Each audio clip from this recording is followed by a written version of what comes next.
From Tennessee, Mr. Cohen, for 5 minutes.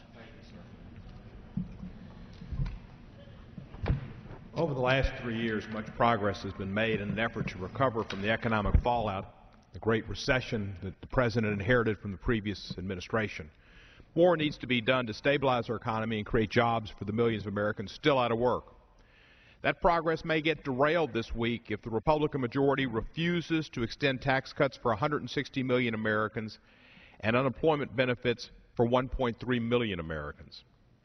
You'd think congressional Republicans, who routinely label Democrats as the party of taxes, which is something Oliver Wendell Holmes said was the price we pay for civilization, that's what taxes are, would eagerly support tax cuts for 160 million hardworking Americans, but they don't.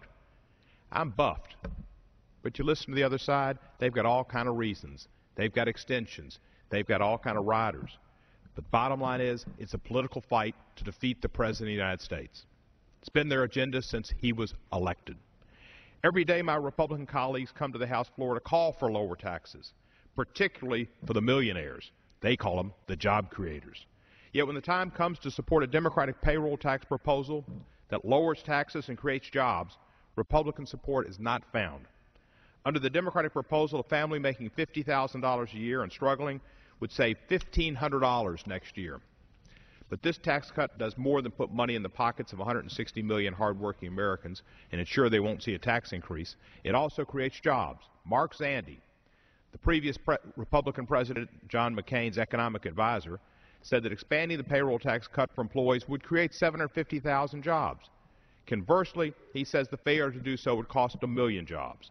But apparently tax breaks for those people, 160 million Americans, and creation of those jobs is not enough for my colleagues on the Republican side. They need more enticement to support a payroll cut. So what do they get? What's the red meat that gets them to do this? Well, partly, and they have to break their pledge. They made a pledge to America. They said they wouldn't put extraneous legislation together with other legislation to pass a mass bill. It would circumvent the will of the people. They promised to advance major legislation one issue at a time. But Republicans violated this pledge this time by stuffing anti-environmental riders into a must-pass payroll tax bill. While cutting taxes for 160 million Americans seems like something Republicans would unequivocally support, the GOP leadership felt they had to violate that pledge and cram divisive riders into the bill to get support from people who want to put a potentially dangerous, environmentally sensitive areas, a pipeline that has shown repeatedly a failure to be done in an appropriate way, something that has been said would be a carbon bomb being set off in the end of global warming's fight. It would end the game. Despite their claims that the riders would create jobs and stimulate the economy, reality doesn't align with those arguments. The reality is they would destroy our economy, our environment, and the lives of thousands of Americans. The Boiler MAC provision in the bill would delay air toxin rules for at least 3.5 years. That would result in 28,350 premature deaths, 17,000 heart attacks, nearly 19,000 hospital and emergency room visits, more than 1.2 million days of missed work, and over 150,000 cases of asthma attacks.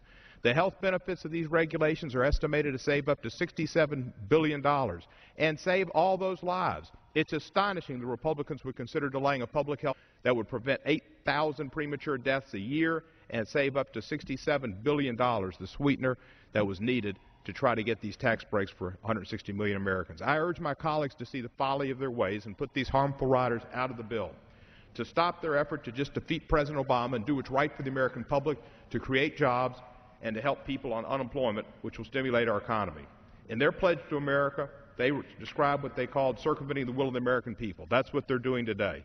The will of the American people is not to have deaths and injurious health, environmental policies, but to create jobs and to help people through this difficult recession.